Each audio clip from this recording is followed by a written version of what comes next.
làm xin đinh chị.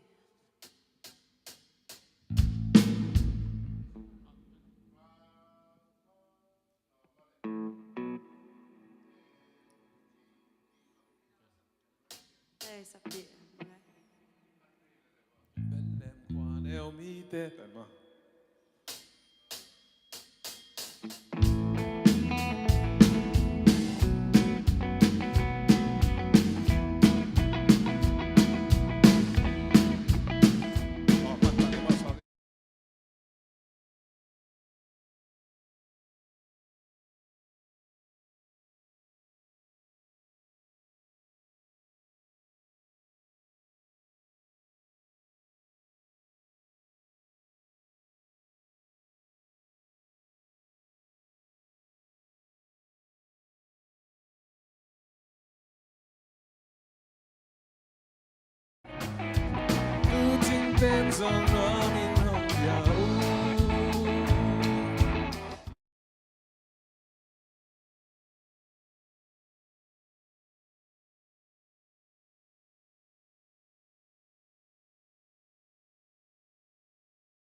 Hallelujah. Amen. Hallelujah. Amen. Hallelujah.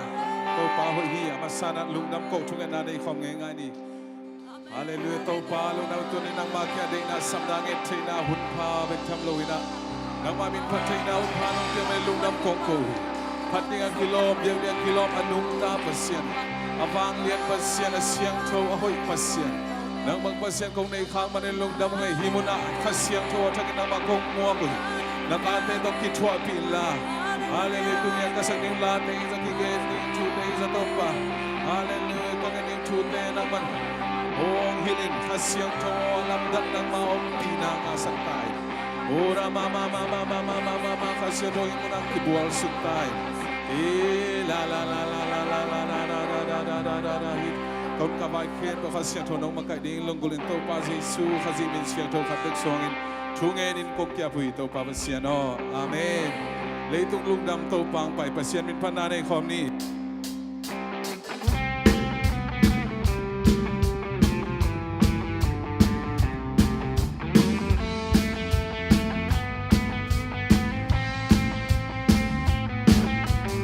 Lấy tung lung đâm tàu bằng phải tung pi ra ngã đi hin. Sin can fail, vol pasaki, valele la sangai, valele la sangai, valele la sang. Lấy tung loam nang dây su mang hi, lấy tung loam nang dây su mang hi.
Giêsu mang hi lấy tung loam nang Giêsu mang hi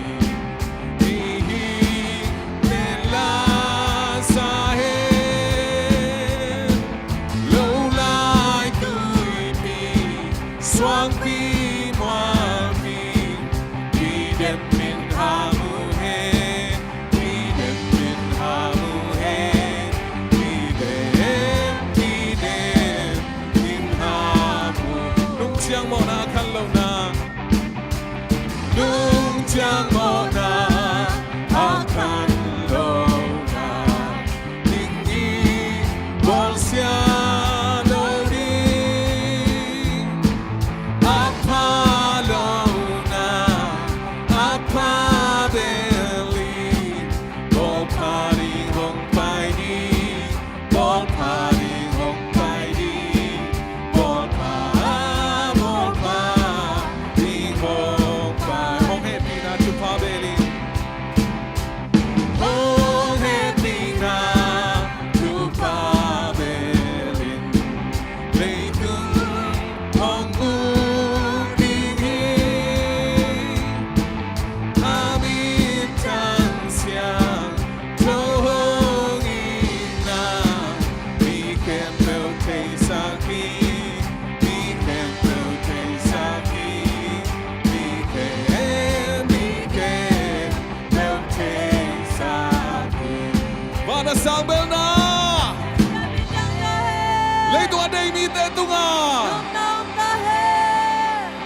sang bel na Sian min rang ka he. lấy tua đây mi te tunga Rong na ta he.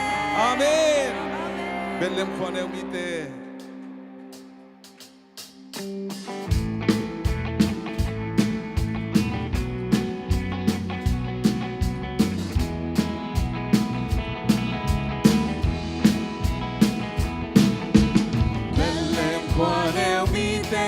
nâu la isip ka mo hong gum Giêsu hong xoa khi lâu mo tu ching ten zong noa mi nong biao Tu tiếng tên zong noa mi nong biao lấy mi ta đi hong kip ya nào nghe tu gan kim lai a lung đam hoài nở tu ben lên hoa sung bong an neng na quang sung hong gum ding kha zing Giêsu nào nghe min thang hen mi tung ngọc nào nghe kong in lo mo tu ni nang sung mon na ong mo hong gum Giêsu nào nghe xoang noa hi bong quang sung lo mo dang ong lo mo Quang quang sung lo mun dang ong lo mo na lung sung a tunin swang sagi Na lung sung na tunin swang sagi amen Luzan kim lai a lung dam hoài nel tu ben lên qua sung bong an neng na quang sung hong gum ding kha zing Giêsu nào nghe min thang hen lệ tung nôm nào mẹ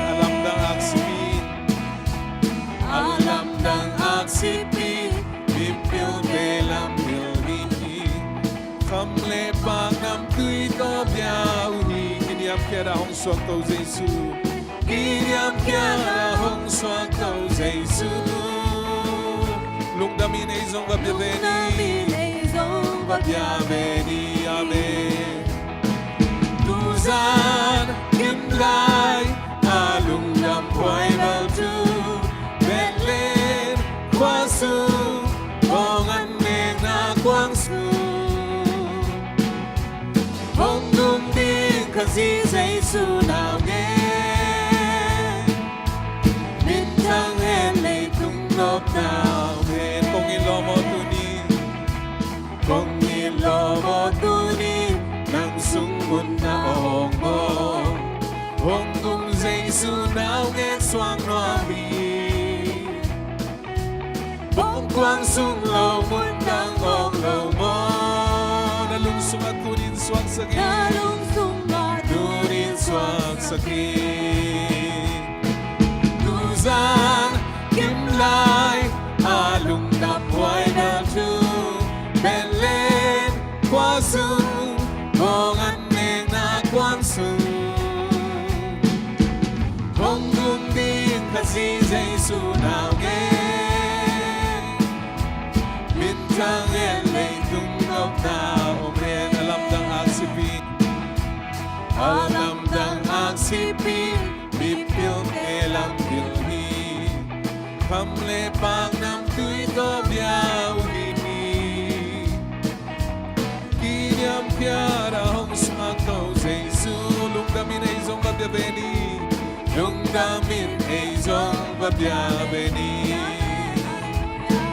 Tuzan kim lai alung dam hoài nel tu ben lên qua sung bong an neng na quang sung hong gum ding kha zing Giêsu nào nghe min thang hen lệ tung nộp nào về Tuzan kim lai alung dam hoài bel tu ben lên qua sung bong an neng na quang sung hong gum ding kha zing Giêsu nào nghe min thang hen lệ tung nộp nào về đi về kia lung dam ko na nei khom ni tu ni pasien hong het pasyan ang inahangin lungdam ko ni. Tapakan na isun ising lawin ay deari ng piyakya. Ibiyag pasyan ng alungdam ko na rin ko ni. Oh, lai, lai, lai, lai, lai, lai, lai, lai, lai, lai. Yay, yay, yay, yay, yay, yay, yay, yay. Agape inatongin, asampe inatongin, mong nailawin natongin to pa. Abeng chelo happy natongin to pa ng matwalunam kong gohi. Oh, la la la, hey la la la la la la, hey la la la la la la la. Nahoy ito pa, lising dening loning sinding dening ng tiyahi, o daling iluglaw ng denong tiyahi, zaking sublabay denong tiyahi, nasemoy denong tiyahi. Hola mama mama machidam nanong tiyahi. Hola mama mama nang manong sinong keni. Hola tiyanak keni nang manong keni. Hola mama ira mama mama. Si tay na din siya tay na din paninang natin nung huton tumitaw pa. Abang liyan huton ang manong lenal. Sumalampian ng kahit. Hola mama mama. Hey hey hey hey hey hey hey say it say it hey hey hey hey hey asya penta ko ahun siyang zong topa ahoy pena ng manong yel saki hola mama mama hey lai lai lai lai lai la hola mama mama mama hey hey hey hey hey Sarah hey Sarah hey Sarah hey hey Sarah ba Sarah hey Sarah hey apat na pasyan apat na pasyan atuman kumite tumangin natin dongking pasyan hola mamay may luslo ang kem pasyan oh namin kong paduhi oh lai lai lai la hey Sarah ba Sarah ba Sarah ba hey serebe serebe serebe hoy say hoy say hoy say hoy hey Sarah hey Sarah hey Sarah hey nang nasyang tohi nang nakilomhi oh hey oh hey isang taken pero nabiro patahin oh hey hey hey hey sere hey sere hey hey hey sere hey sere hey hey hey Sarah hey Sarah hey Sarah hey Sarah hey nang manghoy pasyanom kay Chuman pasiano oh lai lai lai lai kam tia mapel ngailo pasyan na hoy hey hey sarabay sarabay sarabay hey sarabay sarabay sarabay hey sere hey sere hey sere hey sere hey hoy hoy hey hey sarabay sarabay sarabay hey sarabay sarabay sarabay hey sarabay sarabay sarabay sa hey lai lai lai lai ang swang na saya kumpi de kumpi pa token bel de to pa sa iso ng mga kong nuakoy di mo na kong nuakoy kung de sumang suakin wala na nga rin mo kong piyawi oh sarabay sarabay sara hey sarabay sara hey sarabay sarabay ay ay sa hey say it say hey say it hey say it hey say it hey say it hey hey say hey say hey say hey hey say it hey say it hey hey Sarah hey Sarah hey Sarah hey hey Sarah hey Sarah hey Sarah hey hey hey hey hey hey say it hey say it hey say it hey hey say hey say hey say hey hey say it hey say it hey say it hey hey say it hey say it hey say it hey say it hey hola mama papa hey say it hey say it hey say it hey hey Sarah hey Sarah hey Sarah hey hoy hoy hey hey hey lai lai lai tungan na na iswang ni na Israel minap dan tungan na na isang swang ni amaw de pasyan om pina pasyan lam la na nga na dingle Jesu kumpale hon panom sante na ni Hallelujah galdo na gal sinna ba pasyan na om pina di gwal zona nga tay na dina Israel minap dan tungan sam ni Jerusalem ko bicho pa piani. Mula bye.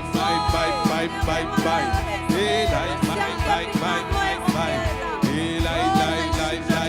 Ilay. Jerusalem ko piyo chupanga tayo. Jesu mi da chupa kong kiyawi. Jerusalem ko piyo chupanga tayo. Jesu mi da chupa kong kiyahi. David ko piyo chupanga tayo. Nom nam tahin. Dai nam tahin. Jesu mi da chupa kong kiyawi. Oy lay. Ilay. Opa na tel sana mite Israel minamte Judah minamte din tukong en sabuhi natate nang ma Jesu gopalon panahina Messiah nang ma Jesu nang ma manahina ong sante na din akabit ng hon sagdain lay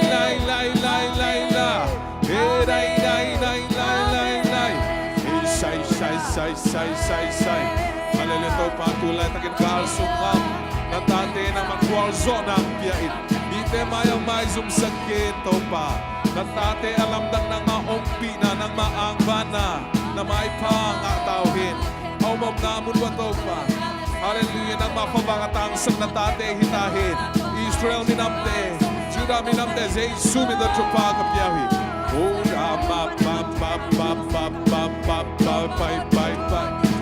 Hallelujah Jerusalem kopyo Jesu minatrupa kapyawi Nom nam tahin, dai nam tahin. Sharabai.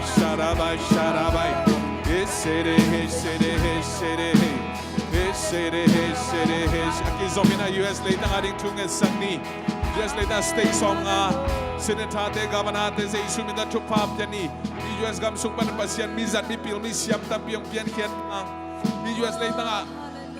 Alam dang kakanlo na. Biakin ken bo hizong sangte alam dang kakalo na king na ding na tungen khom ni kikel na kisiking na te amyan na ding US later pasyanin tupang biaking na din tungen khom ni ora mama da US later Jesu na tupa kong piahi nop na nga tan dai na nga tain ele stay som nga Senatate izon gavanate Jesu na tupa kapiyawi ora mama natate to panang maday na to kiton gam ukit makay tahel la ahoy long yin na gel na ngay sunanulen upale pa tangtan nate kamte mite izong ina mite siet sang nom nalong simte Jesu na kol kiyawi ora mga sa US gamswa sipo ay nanganite ang ina pangina omloin to ba ahoy zok tay na din hallelujah mun panen kong kiko ito pa Ora mam nang mamizat ni pilmis siya milian tampi US letang paninong piyang kesaktahin la missionary tampi US letang panin kikakitahin ora masyara tunga taong kumpite ahizong ina hausa na semte ahizong ina kora na semte supreme kora na semte izon Jesu minta chupa kapiyawi ora mama biyakin kendo Jesu minta chupa kapiyawi ora mama sangte Jesu minta chupa kapiyawi alam dang kakanlo na tuntahin. Hallelujah kasiyang chomay kuang US lay tanga. Katwe yung kuang sukigin. O kuwa Banginong zuin. May Banginong kuangin. Huipi Banginong nungin. O lalala kyaw gonun tang natin. No swak sa kigin. La mama. US lay tanga chupang atahin.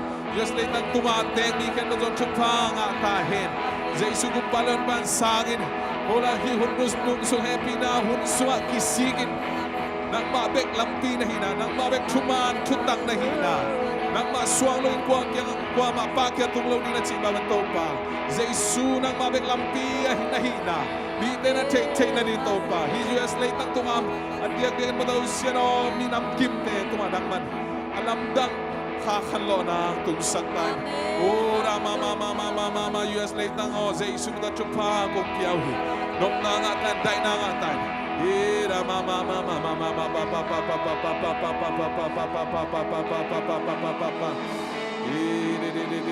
akizomina kol kamaring chungit saksong ni kol kamzong tulatangin buhay na tuwam mahiman nina pasyan azatang makahoy pasyan kol kamaring piang na ding Tole nasa network te hizong in gamswang galtay te hizong na khoswa kiman kihenle ada akapte hizong na kol gamari ipong bay na chungen na isang ni la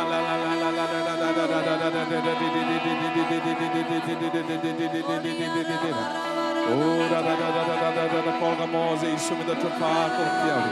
Ora mama baba kolga manok nam tahen dai nam tahen. Kita kilip nam tahen la. Kau panang maong it nang mang zana kam makai hoyong piyai. Kolga mong khel dai kau pa. Ming betana to bang mahizoking. Oh, kasyang to nang maumpi na nang mapanpi ng isang mong Kolgam zinviting ng manong homo. Ahoy perong gel sa loto pa.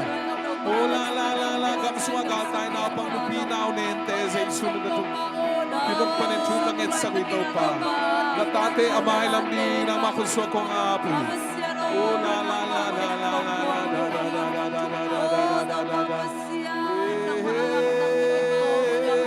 Kolgam mo sa isunod na ito pa kong piyawi. Tong kamitin suata na nga tahin. At kihemitin suata na nga tahin.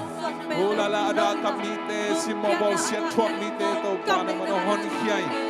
Oh, belding suan ding nelo, negding don ding nelo, nasem nelo. Matate tampita ko mahimanin Kolgam to pa o atakin naman. Ohonin. Nang makyang kong kikauhi ito pa. Apiyang telo bang mamke. Nang aring ahaksa bang mamke. Oh, nang matulaw ni Tenzo, Jesu nang maumuktik na ding nang mabik. Gumpalhan pa na hinang, tete na ding hikrisman hunsong tezong topa. Bitam-pitang nang manong longin la. Amo natin kisik-kikin nang makipungang zote na ding. Imun pa ni na Kolgam. Amikin ko rin Jesu na tupapin, tukangin sa iyo. Tumanachitang na kaswalo topa. La la la la la la la la la la la la la la la la lang maumpi na nga sakit. Ira mama mama mama ira da da da da da da da da shiri. Hallelujah. Nong tel sila to pasien min pananay komni. Kasumle kapwa entel inong tehi. Gamlapi panin kangay sunong tehi. Kaom na kempel nong mo. Gagang tanong tehi. Nang bangong tehi telong ke. Nang bangong tehi telong ke. Kolga pasya. Amen. Kanugil sunga kay nong kuito azawi. Kay nong kuito azawi. Kagukatang na maya kiliali. Kagukatang Na maya kiliali. Valeleite abol pa. Valeleite abol pa. Don't need it no te. Kileki kakipinsang na kong hezoto pa. Amen. Natanglam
sepsak sa atin. Lumsipsak sa ating Damdamin niyan doain. Asyapin ng oray natin ng laksa. Asyapin ng Oray natin ng laksa. Kaya rin ang gel natin magpain sa doain. Simsong ay dinhikayan kay kung nangoy na amin. Nataglang ko na ng letithin. Kahusan sinahin pinangkotin. Nung inabang zantukyang Bangzalianin saya. Nung kamlaing Nung iton Numanitaw pa. Nataglang ko to. Nataglang ko to. Nung letithin amin. Kahusan sinahin pinangkotin. Nung inabang zantukyang Bangzalianin saya. Nung kamlaing Nung iton Numanitaw pa. Aki zomina chungen na inay nading tulay tak sa tawa o mahi mangpi ang izongina mon pinunulian ang izongin lian pi do so ang izongina nunyang ang izongin ipok pang pinchungen na isang ni pagka may izongina amaute ito ka Jesulia mahangin dam na tuma may na atun check na di chungen sang ni ora mama mama pa pa pa pa pa pa pa pa pa pa pa pa pa pa pa pa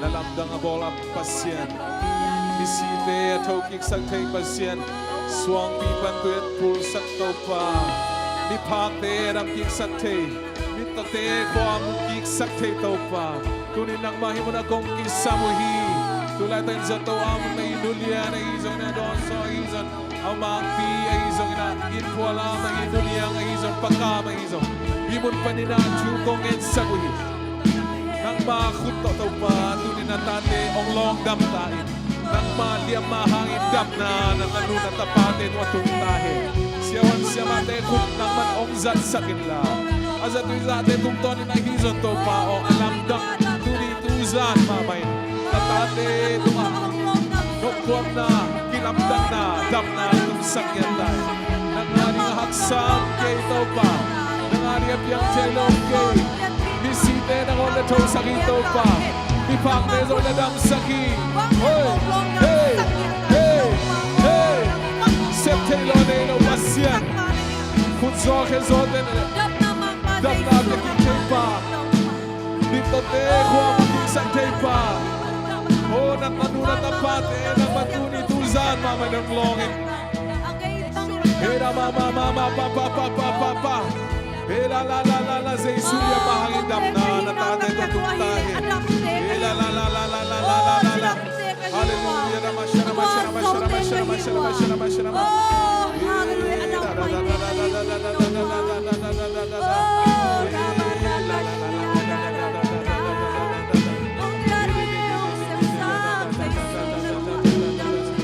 Pabana ding zong tungen saklay ni Paban zong alute dam siyang thora nga tek na ding Nipi kabang din siyang kya natin pelge menin dam siyang thona Na nasat natin kibe lamlaw na ding na Paban ko nga dam siyang thona Pasyan na rumpiang na ding tungen sakni Ako na kete Ang ibang inatahan na ding alute Adam siyang thona tungen sakni Ora ma shirimi shirimi shirimi shirimi shirimi shirimi Kaupa ko na natapapaban Hallelujah naman ang long damin Asunong na natin Hallelujah namin tulay tangina na natin Yaliam mate nang maliam mahangindam na Natapado ang tumusaktain Urang tahan na buat saktain Hallelujah na ilang mamanada manalo sinapin saktain Hidimi shirimi shirimi shirimi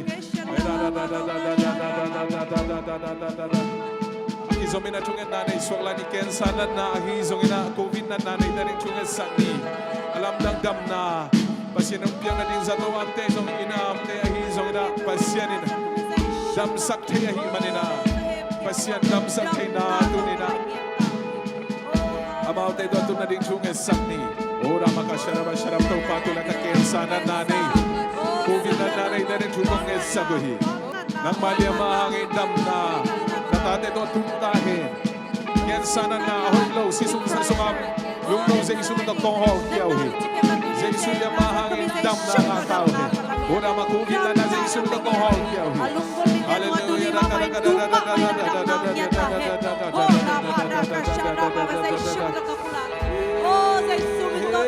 sa isunod minibang diyan sa isunod minibang diyan Kensana na za isulia mahangin damzo. Kensana na za isulia mahangin damzo. Sisung sisung. Bukan tang sunak kisah na nahoy lo kento. Siawan siapa ten muzolo na nahoy lo kento. Za isunod kong hol kiyawi. Ina na taguinan na. Alen lutang na. Tuam sundablo na gilpinan na. Kalnan na te. Ari chunge saklani. Ora maga shireme. Luktang halo te, luktang hanam yang saktai. Haleluya, kalau hilo te topa, kaldam nang yang saktai. Gilpidan nanay te, gilpidam nang yang saktai. Ora mama tuam, hilo ni te tuam dam nang yang saktai topa. Haleluya, mama taguin na nanay ni te, taguin dam nang yang sakit. Ira la la la la la la la la la la de de de de de de de de de de de de de. Ora mama lutang na bukunan na sa isunod na kong hol kiyawi nasinan na sa isunod na kong hol kiyawi ula mama hitunin himunam na tate sunga hizong ina online pa nilongin pa na tate sunga kote tepilaw siya mate muzolo na ang kaulit patunin nang mabiyang mahangindam na tate to tuktahin si limun pa nila sa isunod na kapula kuhi ora masyireme naminin bang yan hito pa kunihin mo na na tate hizon online pa lang en na tate suma hallelujah nanakoy lo kento sa isunya mahangin damzo si na to kapula kuhi ora masyarama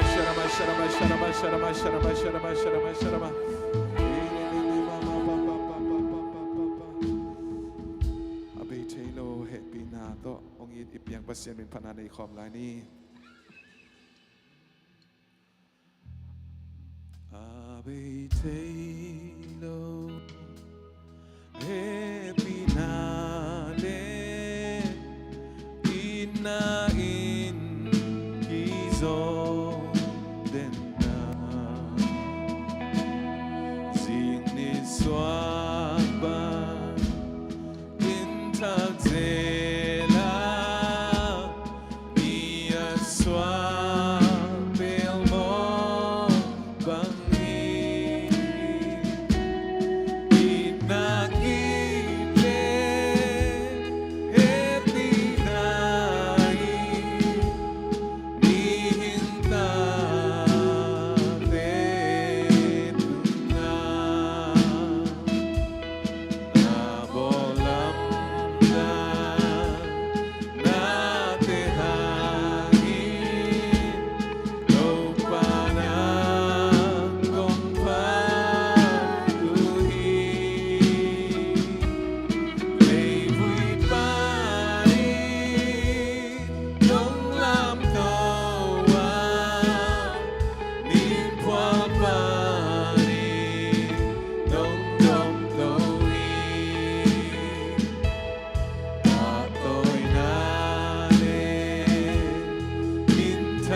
Nakilomi,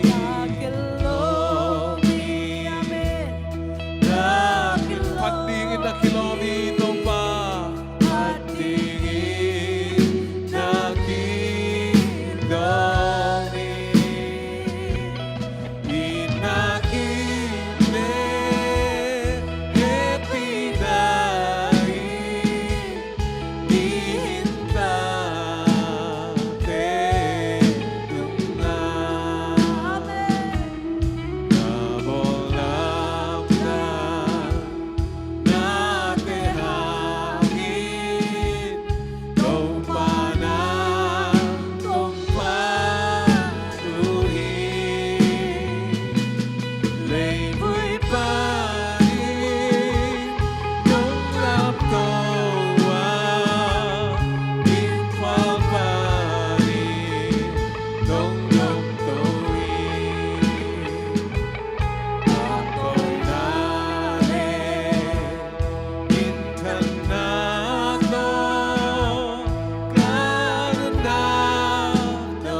Patuloy na levitan na to. Amen, hallelujah, kanun na nung lansagin.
Pasien na biyakin hoy mama ang piyahi man lunggam ko ni ibiyakin suwa pasien na se mahi siya kim siya sen pu siya piang siya tuang neote pasien sa town nil na biyak sem na di kupate izon lupi makaite izon ina pang no makaite izon worship team te izon ina mol pi miken be pasien na ama hoy na musa ka hi man lunggam ko ni mai na pasien ni mol pi tupang biyak sem na ningle ama dizan mi pi siam tampi om na ni biha milyan tampi dari Junget Home Line Ora mama mama mama mama mama la la la la la la la lugam ko ni Kau pandiakin hoy pente Ang biyahi manila lugam ko ni Ibiyakin sungaki home kaninang lekete Ora mama mama mama mama la la la la la la la la la lugam luang ito pa Biyakin hoy pente Ang biyak manila lugam mo ngay Ibiyakin suara mintan na o gitten tahin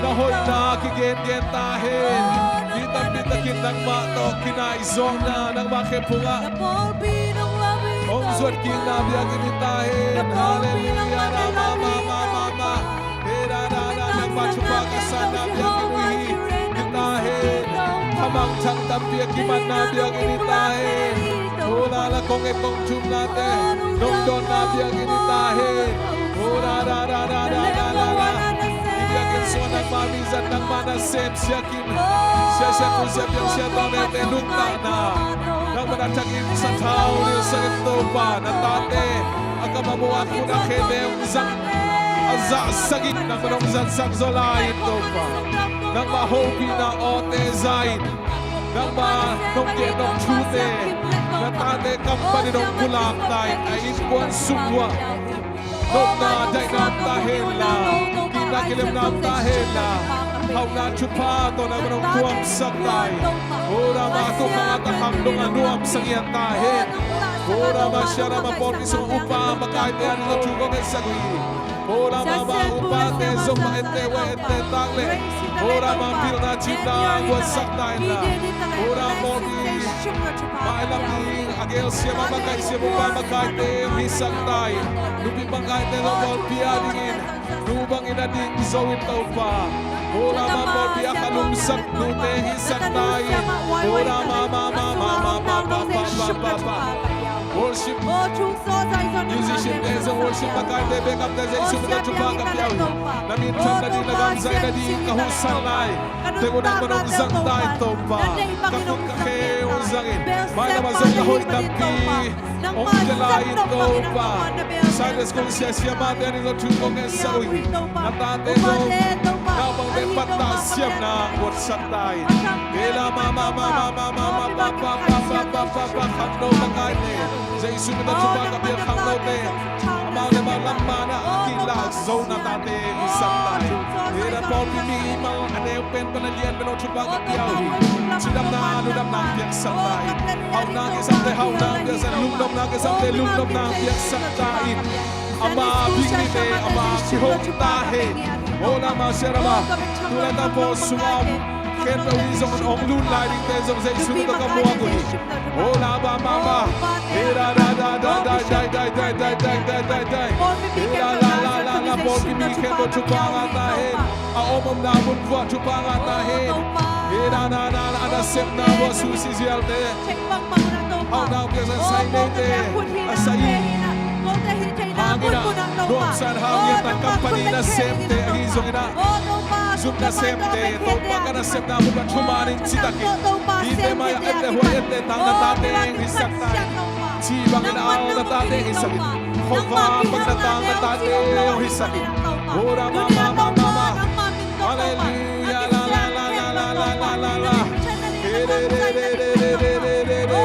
Ora la.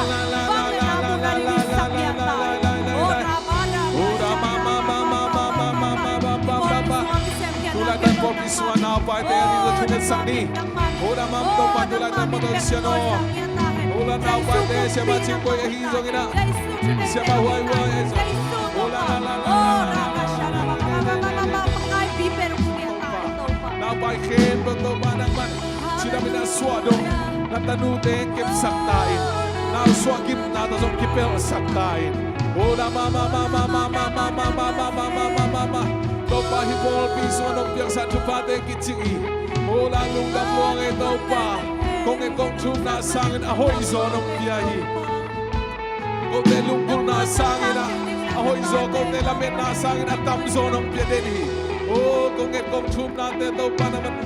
Kung kuwak-swak saklo ng nongdong din ito pa. Ahoy penong gel sangin manilunggam luang ito pa. Mga naman na siya now nilay di bezongin. Ora mama naman chupang yak saktain. Era mama imishin na sem natin yung chungit swang line ni. India mission na hizong ina. Malaysia hizong in. Lipido hizong ina. Yang kong chipita hizong ina. Imishin na sem natin. Mabang daw pilot sim kamang chang tapi kiman na ni. Imut pa din na zong chungit na hito sumle pa na ipan pinzo na ni. Oh, era mama papa. Hallelujah. Topa kamang changong piyahin. Ela mama. Ihulunod suga. Amasaka kong eri topa. Tulad na mission ko lang na tanong na tapate. At amabunga ko na kensat sakit. Ela mama. Kamang hangtampi amazona dito pa. Hangsan na kisam na mula hangsan na ang piyang sakit. Pil na kisam na mula pil na yang sakit. Lunggoy na kisam na muna lunggoy na ang sakit. Eat na kisam na muna eat na ang sakit. Ola mama. Hela kabang chang. Oh abang chang kada sa isunod akong samoy himon mamazong kong maghibiyakin sulong kong kuwagui. Ola la. Kabang chang tampi hibiyakin suwa kong kuwagui. Isikingin kuminin. Kung pamaya mo sunyanin. At hanggang nung tagyan din habang sang tayo mo na kung muakuhi. Ila baba baka sere make shake. Ora maka sere make shake. Ora hera hishere me shere. Ora ma papa teble buam. Zong sa lahoy lo. Kung pagkakilya na ng tungan sangi. Kasi nung ungkon natin yung insulesa. Kung pagkun sa kainite. Piazzo na din tungan sanglay ni. Ora mama papa. Topa tulen takin. Zunuluan na hizong ina. Leitong siya na tuwang koto kidia. Kamlaw na izong lupipa piti rin chungong esakuhi. Ahulila pinakikero take na dingon. Azakai luat mai na ki khel the na di to pa kun za kun pong a hi zong na Zuleza lukul na hoi lo tuam te to pa na ma mai duaya hallelujah na bram khel tai ko te ma mai lok ka ki dek zo na ki dek zo no na luk sim de lo buat tai ora ma shiri me shiri asyang thau dut ta na ka nei the na di to pa hallelujah khasyang tho na ta te lamma nang khai ola ma ba ba ba ba ba ba ba ba ba ba ba ba ba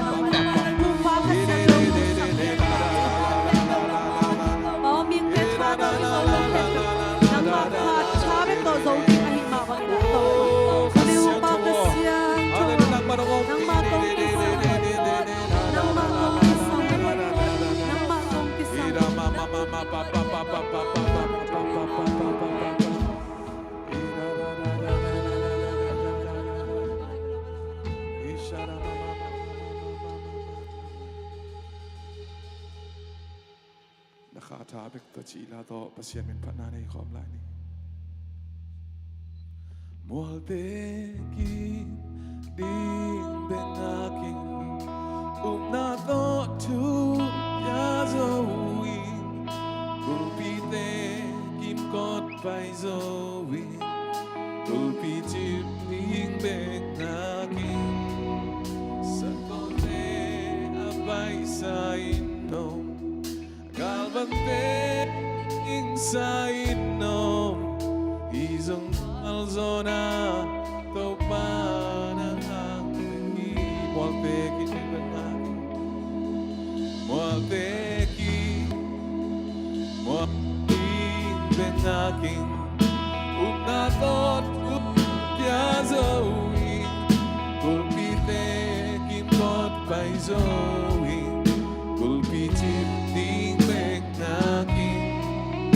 sa kote abay sa ino Kalbante kiking sa ino Isang kwalzo na Taupan ang beki Nakatabi ito Pamagatong zoni Nakatabi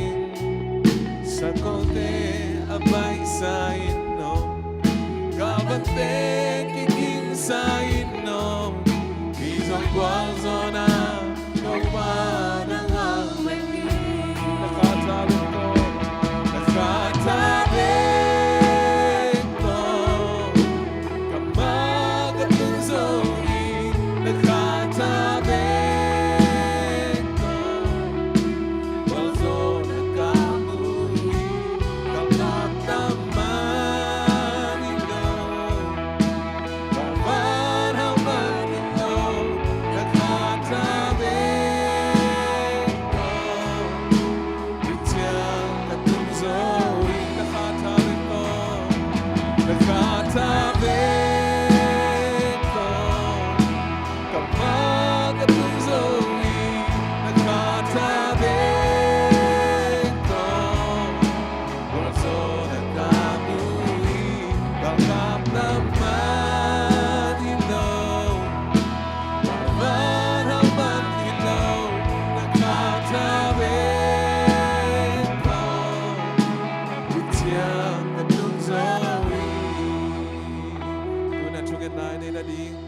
Malaysia, Izong India, Thailand, am imipite, ading chunget sakni, amavano kion te na ding, amaulunggul na gamtung na, atun te na ding na, chunget sakni, ura mama topa, tulang Malaysia, Izong India, Thailand, am kami pite, kapokwi, topa na kate, om na mun kwa. lai na ginazong haksan na tuwag tampiyong kanini. Sa tawa umte, damnang piyak sakit kong sumamte. Suwata ng piyak sakta mite, si mobol siya tuwag mite ng man. Ongon kiyain la, ong lam sangtay. Hallelujah, rama shirime, shirime, shirime. Azumba, kisam nilo te, namanong sangtay. Hallelujah, rama shirime, nasem nilo te, nasem ang piyak sangtay. Ulula na mama makamamam na mudwa kau pa. Nang mamintan na ni ngatali, nutanaw sangtay. Amaw te lungkol na mun, atun chay na rin kau pa. Ama kihangin din ang manamahon sangtay. Apiyang chaylaw natin, apiyang chaylaw natin, apiyang sakay tau pa. Tula tangin Indiam te, hizong ina Malaysia, Thailand amte, sa isumito imon panit. Tupapyan tukangit sa guhitaw pa. Nang manasem te, nang makongmuang guhitaw pa. Nang mabeklampi, nang mabek. Hallelujah, pasyan nang manasem te, nang natin ako'y pen. Ong bay home sangtay, tong yamin ay swata ng piyang sangtay. Ura mama mama mama pa pa pa pa pa pa pa pa pa pa pa pa pa pa pa pa. Lungdam long ito pa. Hallelujah, lungdam long ito pa ng manahoy. Tunin na tate, chinam na kisamte, chinam na ang pianay melungdam kong kohi. Amabing mite kamauhon sa kinzon ay melungdam kong kohi. Hallelujah, azong mite ang house sa kinzon ay melungdam kong kohi. Hallelujah. Adam telo na nate yung dam sa kinzo na himan lungdam kong kohi. Ang piyang telo nate, himo na ang piyang sakzo na himan lungdam kong kohi. Tuni himo na am na tate, isong online panangin na tate, ito nga, na makyang panpay, lungdam na tol dam nate, tuleton tung yung tungsak den tansin, ituken pagmuan ng swan ng nilo, sinapan na toki, nazuret komito, pa sa isu kasi iminsyang tokat begsuangin, tungenin kong kya po ito, pabusyano. Amen. Hallelujah.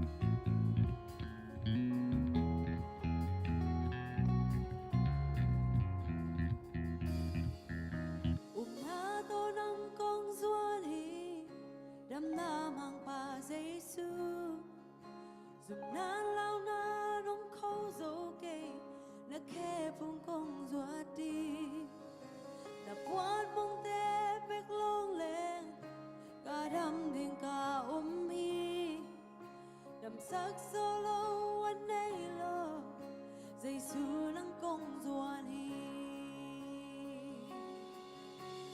Giêsu liam man cả đâm Giêsu dọn nan ta hồng nai, để thoát đi